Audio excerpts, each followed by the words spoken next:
Hi, Yumna. Thank you so much for helping with my project. Could you say a little bit about yourself? Yes. Hi, Nathan. Thank you so much for inviting me. And I'm so sorry that I am so late in this project.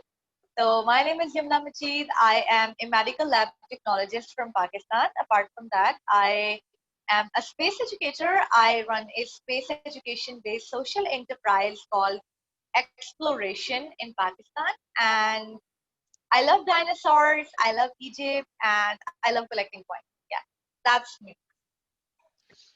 It's funny you say you like dinosaurs and that you like space, because it's been observed that uh, children also generally like dinosaurs and like rockets. And Yeah, why do you it's think like they like a big kid. why do you think they like dinosaurs and rockets? They seem like on the opposite I, ends of yes, things. I have came across a lot of kids who love dinosaurs and space rockets at the same time. They are into archaeology and astronomy at the same time. I sometimes I feel that there is a special subspecies in human beings, Homo sapiens, who are crazy for dinosaur and space and crazy things inside. Yeah, it's kind of interesting. I mean, even if you think about like cartoons, I don't know if the Flintstones and the Jetsons are popular in Pakistan. Yes, yes, Flintstone. Yes, I And, used to watch Dragon Tales, and Jurassic Park has been the biggest inspiration. and when did you think? When did you find out that NASA was planning to send people to the moon in 2024? I think right the time of announcement, because I have been following it closely on social media. So I came to know that NASA is sending the first woman to moon, and that was pretty cool to I, see I've done around. a, I've done over 250 interviews, and of them, only about 50 of them knew that we were sending people to the moon in 2024. Oh my God. No, I already know that there is Mission Artemis, and they are sending the 13th man to the moon and first female to the moon. And yes, it's very exciting. It's going to be amazing to see landing the first female astronaut on the moon. It's going to be groundbreaking. Now, you said this is the 13th man on the moon, as Mhm. well as the first female. Um, do you know when the last person was on the moon? Not exactly. Not exactly. I don't even know who was the last man on the moon. There have been like many 12 astronauts for sure. So it was Neil, Buzz, and Michael, and okay, I don't really remember the name of others. All were Alan Mean Yes, was he and went to Mars? Yeah. yeah, and he came back and he got into painting and doing a whole bunch of art. Alan Bean. Yes. That's why I remember. I love one of his artwork where he's standing on the moon like this, an astronaut. I remember that artwork, and I'm sorry I can't recall other names. But does 1972 sound right to you? Mm, Maybe 1972. I think it's been a lot of years. I guess it's been half a decade or what. I cannot say 100%, but maybe 1972, because I know that it's been a long time we have sent any mission to. Yeah, it's really um, well. And some people are wondering why we stopped going. And what do you think?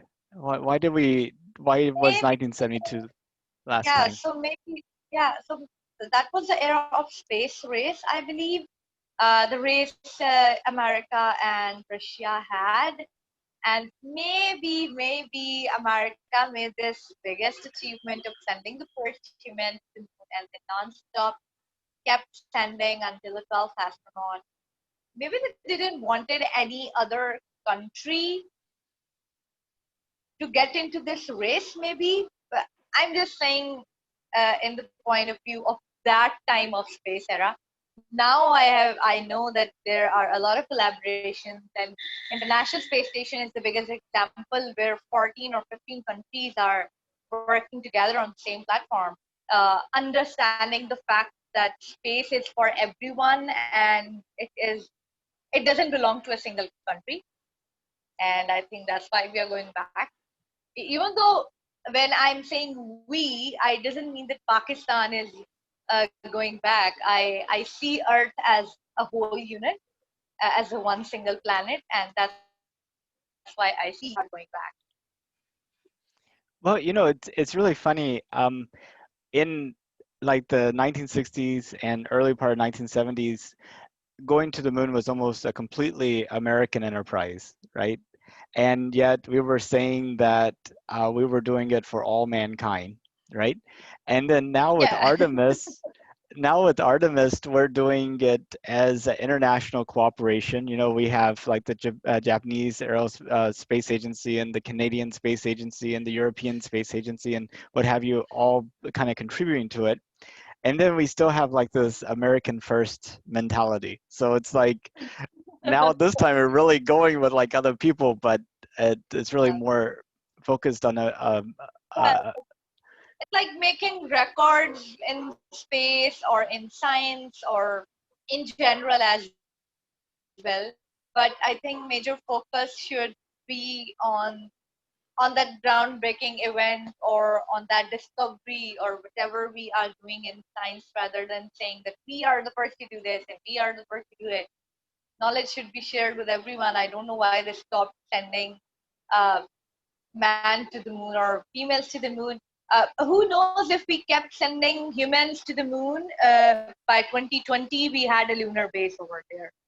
Who knows? so, so there has been a huge gap. We need to fill this gap now, rather than saying that we are the first one to send anyone to space.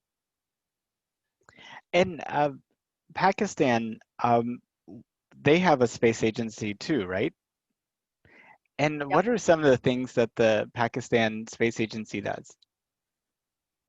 Okay, so they send satellites. First of all, I would just say that I have never worked with them. They have very confidential and high security stuff going inside. So their link with public engagement is too low. I don't know very closely what they are up to. All I know is from the news that I get to know about the satellites we are sending for disaster management and the remote sensing satellites and all these things. Um, I have never heard of astronaut training over there. We are closely working with Chinese Space Agency, and in 2018 we sent two satellites to space, which were in collaboration with Chinese Space Agency. And if we ever send an astronaut, that will be also a collaboration with Chinese Space Agency. Pakistan works closely with China. And it's kind of interesting, China just recently announced that they were planning to put a base on the moon and that they were looking for international partners. And, this would be in the 2030s. Uh, so maybe that's could be really neat. Maybe, I'm not sure. Uh, I think if they are going to choose anyone, if a Pakistani astronaut, so they will prepare anyone in armed forces or like military, air force, navy, because they are preferred with the point of view of medical and physical aspects as well.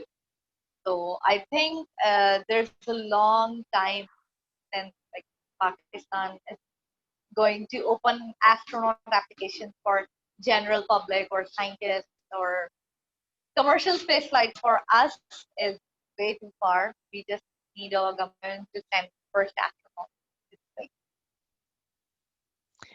And you have dreams of being an astronaut. Yep. And what do you think it would take for you to fulfill those dreams? Oh God, that's a very difficult question. There's a lot to learn. There is a lot to learn. I am way far behind that goal yet, and becoming an astronaut, you can say it's my final journey or final destination. It's not kind of my everyday goal. I think the journey should be more beautiful than the final destination because you don't know what will you feel after reaching at that point. So I think if I work hard and learn skills which I maybe think that can be helpful in becoming an astronaut, then that's fine for me. But I graduate right now. I need to do a lot of research. I need to do something good, and I need to stand out the pool of those thousands of applications, uh, which makes me a better candidate. So I think there's a lot to learn and a lot to work on for me right now. And um, I think there's a lot. Are there a lot of other people in Pakistan that want to be astronauts that are also equally like frustrated? Yes, there are a lot. I'm sure there's a huge bunch of kids who want to become an astronaut, and then there are young people too, who are aspiring astronomers and aspiring astronauts. People with a lot of knowledge, people with a lot of passion. But we as I would say that I don't know what our government is planning uh, regarding an astronaut program. Whatever it will be with China. I don't think so that we will be launching a rocket or an astronaut from the soil of Pakistan. But if we do, that would be very big thing for me because I have never seen a rocket launch, and seeing a rocket launch from my own country would be really big deal for me, and not just for me, it will be for everyone. It would be a huge point for awareness purpose. Our general public is unaware of our own space program. There are a lot of people who don't even know about the existence of spark. So I think that could be a very huge thing to create public awareness. Yeah, And definitely. things. And it's funny as you talk about Pakistan and China. I was just thinking sort of like the history of it all. That used to, India was more aligned with the USSR, Russia, and then like the United States and Pakistan were more aligned, and then like over time these kind of there's been kind of Yeah, like a realignment. It's kind of interesting. there's a lot of realignment, and I think it's all about governmental and political things that happen and changes the alliances.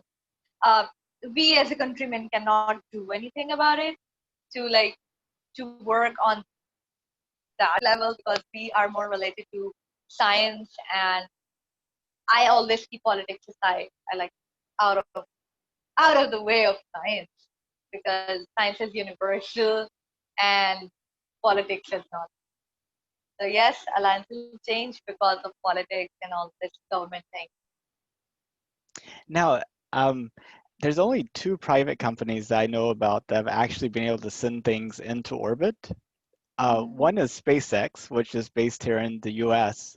Uh, do you know which one the other one is? I hate to put you on the Uh, spot, but Blue Origin?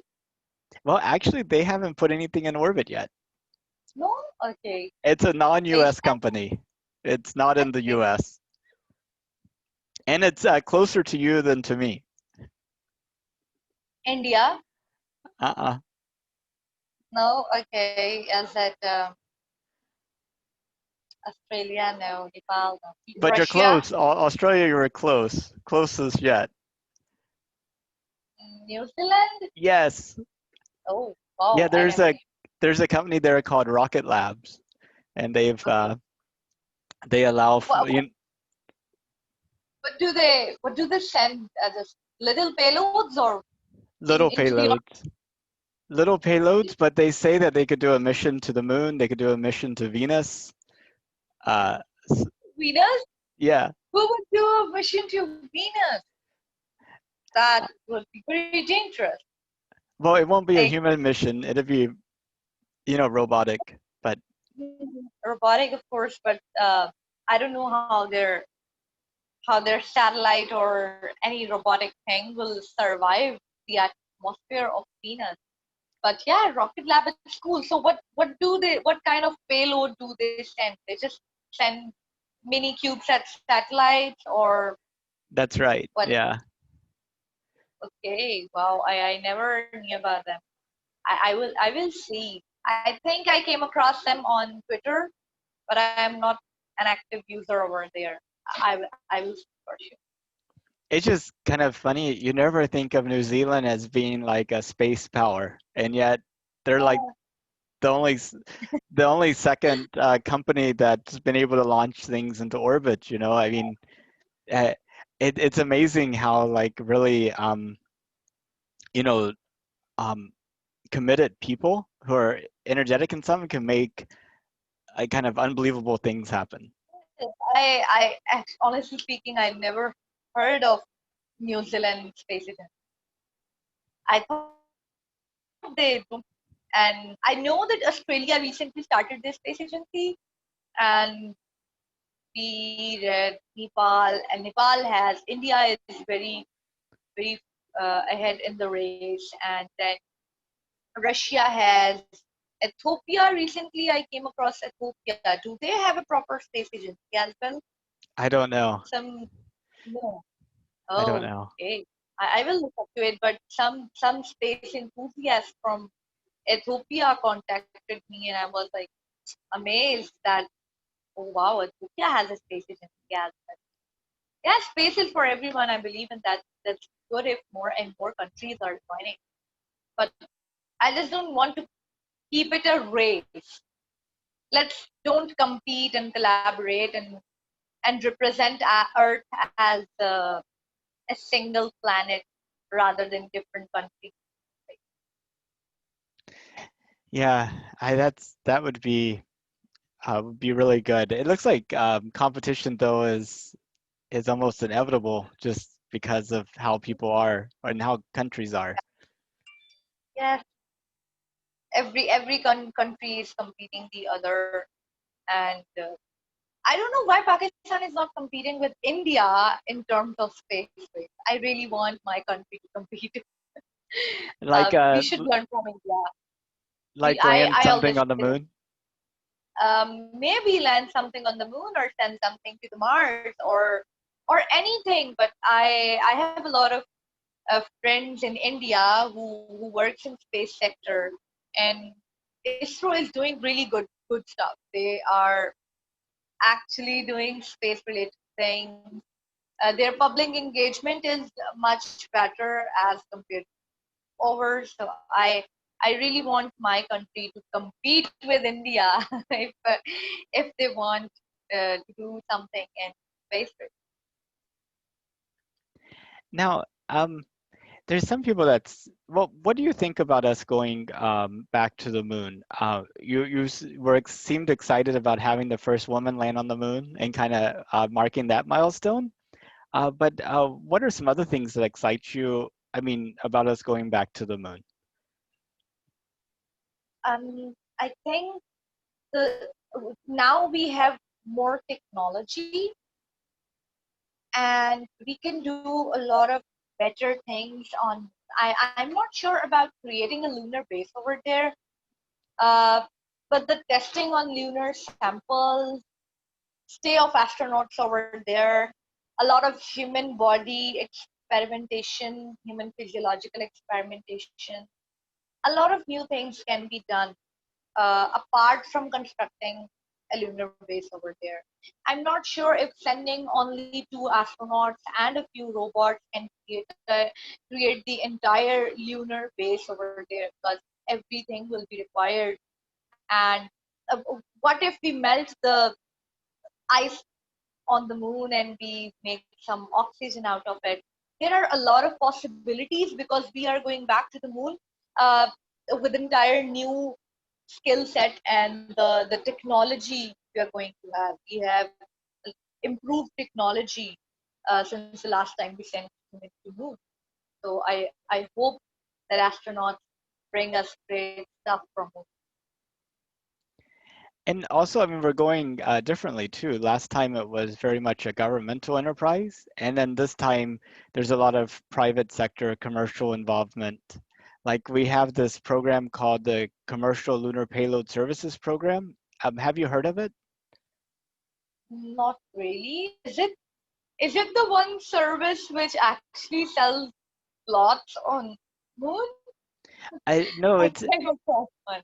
it's actually a NASA program where Mm-hmm. instead of them owning the rocket and the probe to land on the moon, they Mm-hmm. just contract out with a company to land it for them.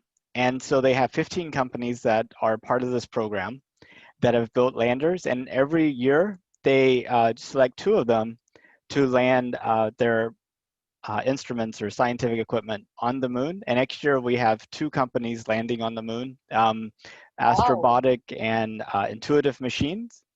And the cool thing is that the company is responsible for designing the lander, responsible for finding the launch provider, and if there's any spare capacity, they could do whatever they want with that spare capacity because they're just landing this thing on NASA. So Astrobotics, for example, is doing a promotion with DHL, the package delivery company, and you Yeah. can actually send like a little small thing to the moon on the lander next year. Oh, oh wow, this is so cool. This is so cool. I'm definitely I will try this. I will try this for sure. And uh, I don't know what I will be sending that should be very um, meaningful. Whatever Earth is sending to the moon, it should be very meaningful. But that's really good. I never came across such service. A few days ago, someone asked me if we can name stars after people. I was like, I don't think so. There is some service or some organization who allows naming different stars after the name of random people. Is there any? There is, but they're like not the official names, you know. There anybody who's willing to spend money, there's somebody willing to take that money. Oh yes. You mean it would be kind of scam because it's not Y- official. Exactly. And so Oh wow. they have a book they publish and they say this star is named this because they paid this, but the astronomers aren't looking at that book and nobody else does. And obviously the people at that star don't care. So what do you know more about Astrobiotic? Because I came across it. Is it recently started? I It's a so recent initiative, right? For how long they're working? Well, Astrobotic was actually a competitor in the Lunar Google X Prize. Mm-hmm. Google had a prize they were doing for people landing on the moon that started in like the early 2000s. So they've been working on like their moon lander for almost close to like 15 years at this point. Wow. But just recently, though, I think like 2 years ago, they were selected to deliver this payload for them, and now they're actually getting money from NASA as part of delivering these services. So they're really doing a lot.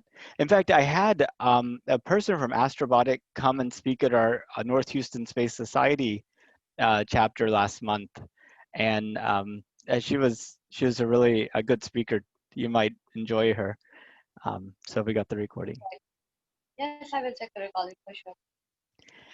So when you think about the future of humanity, like if you think about way out in the future, like 500 years, um, where do you 500 think years?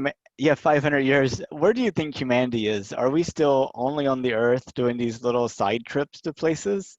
Or do you think Mhm. humanity's actually expanded its sphere to actually have bases on the moon, space stations around the Earth, bases on Mars, bases on the moons of Jupiter, on the moons of Saturn. I mean, like how far, like where is humanity in 500 years?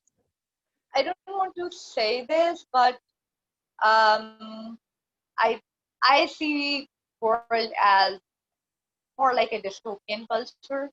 and it's not because of the science fiction movies. No, I'm not saying on the basis of science fiction movies, but that's what I observe around me. We are working so hard to make like lunar bases and going to Mars and everything, but at the same time, what we have done to Earth, I am seeing climate change and floods and thunderstorms and whatnot. Uh, I I don't know that if we are going to other planets, then will there be any humanity left on planet Earth or not? The way people act, and I feel like it's the era of depression is coming. People are becoming more materialistic rather than more practical and productive. I think still there's a ratio of productive people is less than the one who are more materialistic. The way we treat each other, I don't know where will be the humanity of 500 years, because I don't see good humans more than the bad ones, or maybe I would say the rude ones. So I sometimes I feel like 500 years is a way long time, and I feel like maybe Earth will have this dystopian culture where we see that the entire Earth has been destroyed, and there are just a few people living on this planet, and rest of uh, the the privileged one, again I would say the privileged people of planet Earth have left the planet, and they have their own spaceships and they are living on different planets. So as much as I want space exploration to keep happening, I want them to like what should I say? I want them to preserve Earth as well. It's funny you say that because Jeff Bezos, the founder of Blue Origin, who's also the founder of Amazon, he likes to talk about his desire for getting humanity into space is to take all those Earth harming activities and move them from the Earth into space, and then basically use space to protect the Earth. So like energy generation, instead of digging up oil and coal and burning it to generate electricity, why can't we like build solar panels on the moon and then put them in orbit around the Earth and beam the energy down? That way we don't need to burn oil and coal. And instead of That's mining the very Earth, long term. yeah, That's very long term, I guess. But of course, he's a very much experienced person, and he must have some plan in his mind. But I think that's very long term, and we are using the resources of Earth much faster. If Jeff thinks that it's a good plan, then he should just start right now, because we are getting out of resources, we are getting out of water and all this climate change thing. yeah. But the thing is, are we getting out? Um, are we getting low on water, or are we getting low on clean water? Because there's kind of a difference. Like, I think the amount of water on the Earth is staying about the same. It's just a matter of can you. Hmm? Clean water, I would say. But the cool thing is you can take dirty water and you can make it into clean water. Yes, but not everyone on Earth has this the facility. We have in Pakistan, we still have areas who don't have access to water, to clean drinking water as well. So yes, if you want more people to work for space exploration, we have to preserve humanity, and we have to give some more facilities to the people on Earth as well. Maybe I am saying this because of things I have seen in my society or in my surroundings, and things are much better and different in other countries like America, of course. And it's very right if Jeff is talking, because of course it depends from the country he belongs and what his society has seen all those basic facilities, and I would say maybe that's other reason why we are not so ahead in the space race, because the basic necessities of life are priority for government to provide to our people, rather than spending more and more on space and all that. But can you imagine having technology to the point where in a small box you have something that clean the water, you could grow your own food, you could generate your own power, you could be connected to the internet, you can uh, you Wow. know essentially have like shelter for yourself all within like a small box, and that box only costing something like $100 or something. I mean at that point uh, Wow. Wow. uh, at that point, pretty much everybody That's would really have, cool. yeah. But I mean, it seems like that's the pathway Yeah, to, yes, that would be really good. But right now, I can only consider it science fiction. A box full of everything. You mean a box which is full of everything, which costs just $100? Your shelter, it would be like your home and everything. Uh, I hope if any company is working on it, they just do it and they just keep going, because that box can be taken to, I guess, any planet.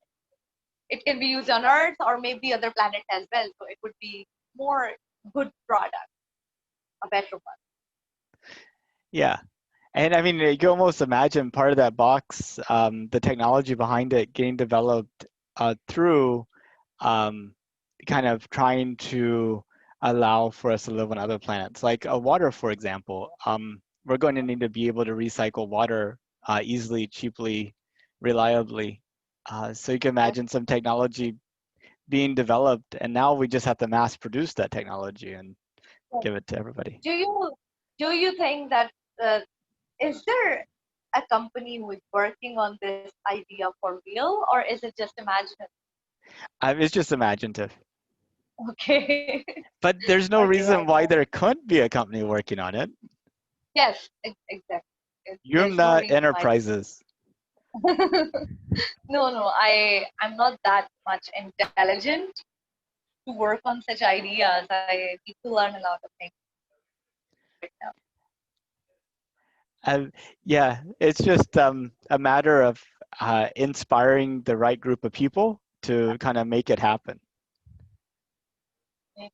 Who knows? Future is very uncertain. Yes, the best way to predict the future is to create it. Ah, yes, yes, that's right. That's right. I agree. So if it was safe and affordable, would you go to space? I think the answer is yes. Of course. Even if it's a one-way ticket to space, I will go. I Uh, can volunteer myself for Mars. I can volunteer myself for space travel. what do you think it'd be like? Ah, very light, I believe. Very light and unrealistic. Um, I had a dream a few years back. I had a dream where I was floating uh, in my room. I was floating with astronaut Nicole Star. And that was the time when I started working with her online for her art organization. And I dreamt of floating with her. It was like my room had this zero G environment, and I can still feel it while dreaming. I felt like I was flying in zero G environment. So yes, I think it will feel so light and so unrealistic, and maybe so small yet at so big at the same time. Uh, like how small we are and how small our Earth is, but how big or how good a person is to get the honor of space travel and to see how our planet looks from the outside.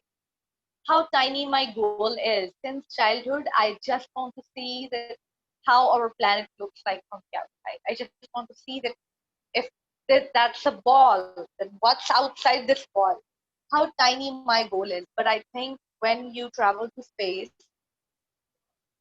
your goal and your perspective, your mindset, everything, it broadens. You see things from a bigger picture rather than the small problems, small talk. You start ignoring them. So yes, I think we will feel very light, small yet big if we go to space. Yeah, it's kind of interesting. I think one reason why you have a lot of conflict between countries is that this feeling that there's only so much out there. And, you know, uh, in order for me to have more, you have to have less. And in order for that to happen, I have to be stronger than you. And, I can't let you be stronger than me, that type of thing. Do you think that's the cause of a lot of conflict, or is it something else besides that? Maybe that's not a very huge reason of conflict. Uh, I think I would again say that it's more about the basic necessities of life, and that depends how our government and what's the priority of a nation. We don't have enough awareness among our citizens. So once we have enough awareness, in the past 4 years, I have seen there is a lot of awareness among Pakistani people regarding space technology and astronomy. Now people do a lot of tweets to our Minister of Science and our Prime Minister and all these things. I hope in the next 5 years, this awareness will be more and more. And maybe then our government will pay more attention to the space program. Or who knows, they are still paying more attention to it, but we don't know it because these things are more closely to the defense ministry, maybe. They don't have much public engagement, and that's why I don't know. Or maybe I'm unaware of the projects they are working on.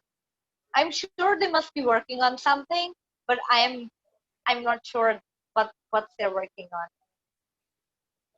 Yeah, I think the challenge with government is that you have to have people run it.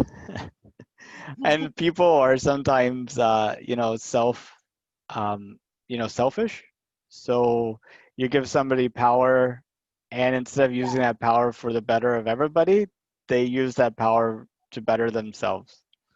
Yeah, that has been seen on many different levels by many people, from little organizations to the big ministry and political things. People do this. Well, I really appreciate your time. Was there something you wanted to talk about that we didn't get to? I I would just say that spread love and don't hate each other on the basis of their color or their religious beliefs or which nation they belong to. Just don't, because I learned a lot uh, through talking to different people on Facebook who belong to different countries, who have completely different religious beliefs. And yet I am very good friends with those people because we never bring the conflict of politics or religion or what country we belong. And yes, I just want to say that everyone should try to do this, and they can find really good people around them who can there restore faith in humanity. That's a wonderful message. I hope that you and I are able to spread that message wider. Yes, why not? For sure. Well, you have a good evening, and I look forward to being in touch. And also, if you know other people that would be willing to talk to me about space and the future of humanity and that type of thing, even if they're not space people, especially if they're not space people, I'd really be like to talk to them. Sure, I will spread the word, and I will let you know if people want to do it. There will be must someone who I will ask her on my friend for sure. I really appreciate it. Okay, well, a good night then. Good night. Bye. Bye bye.